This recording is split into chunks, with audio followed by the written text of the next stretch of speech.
There's a specific kind of awkward silence that happens when this topic comes up. Friends joke about it. Internet memes act like everyone does it. And if you don't, people assume something is wrong with you, like you're lying, or repressed, or missing out. But if you're someone who genuinely never masturbates, or almost never, this video isn't here to shame you or fix you. It's here to explain you. Because for a lot of people, never masturbating isn't about willpower. It's about psychology. And once you understand what's really driving it, it stops feeling like a weird secret and starts making sense. People love simple explanations. Maybe you have low libido. Maybe you're religious. Maybe you're just disciplined. But if it were that simple, you wouldn't have had to think about it this much, would you? Because for many people, the reason isn't one thing. It's a pattern. A relationship with desire, comfort, control, and identity. Psychologists don't treat masturbation as a moral scoreboard.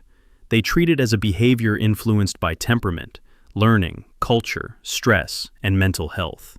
So let's break down the most common psychological profiles behind people who never do it, and what it actually means. 1. The low desire/asexual spectrum type. First, the most overlooked explanation.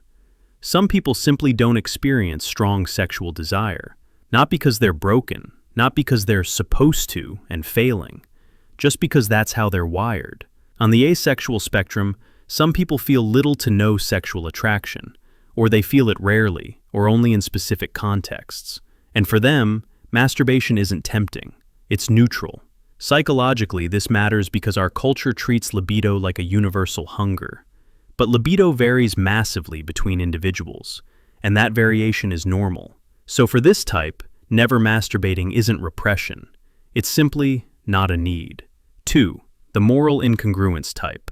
This is the type who can feel desire, but the moment desire appears, guilt follows right behind it. Not mild guilt, heavy guilt. The kind that makes you feel dirty, ashamed, or wrong. Psychologists often describe this conflict as moral incongruence, when a behavior clashes with your values, beliefs, or identity. This can come from religious upbringing, cultural messages, family shame around sexuality, or being taught that pleasure equals weakness. For this person, the mind doesn't experience masturbation as pleasure. It experiences it as a threat to self-image. So avoiding it isn't discipline, it's self-protection, because guilt becomes stronger than desire. 3. The control and discipline type. Some people avoid masturbation for the same reason they avoid sugar, alcohol, or distractions. Control. Not because they hate pleasure, but because they fear losing structure. These people often have a personality style linked to high self-control and long-term planning. Psychologically, their brain is reward sensitive, but it's also consequence sensitive. They don't trust quick dopamine. They associate it with procrastination, addiction risk, or slipping. So they choose abstinence because it makes them feel sharper, cleaner, more focused. And for them, not masturbating becomes part of identity. I'm the kind of person who doesn't do that.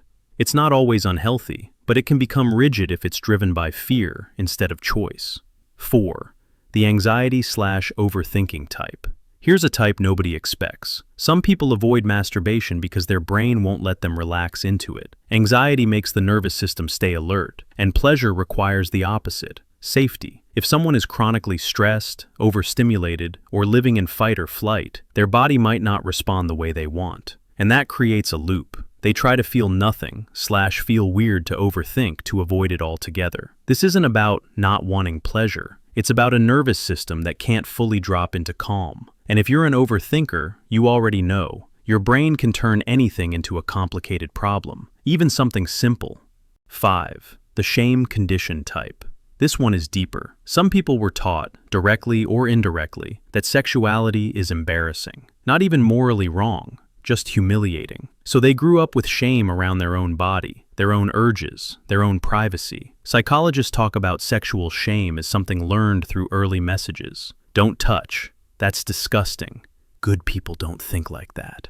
You're dirty for wanting that. And those messages don't disappear just because you grow up. They become internal. So even when you're alone, your mind still feels watched, and avoidance becomes the safest option.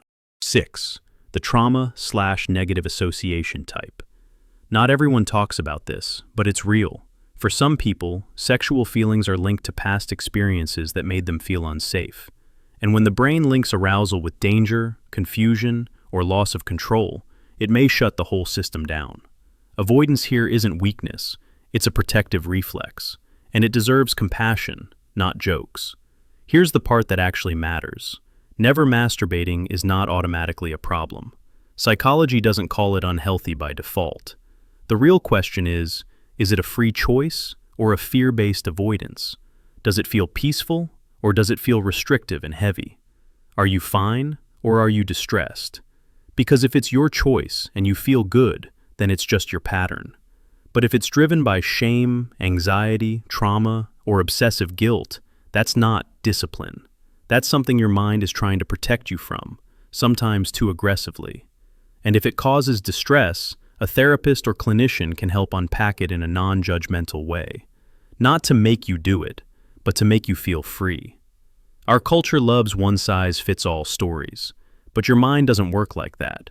Some people avoid masturbation because they don't desire it, some because it violates their values, some because they fear losing control, some because their nervous system can't relax, some because shame taught them to disconnect from their own body. And none of that makes you broken. It makes you human, with a backstory.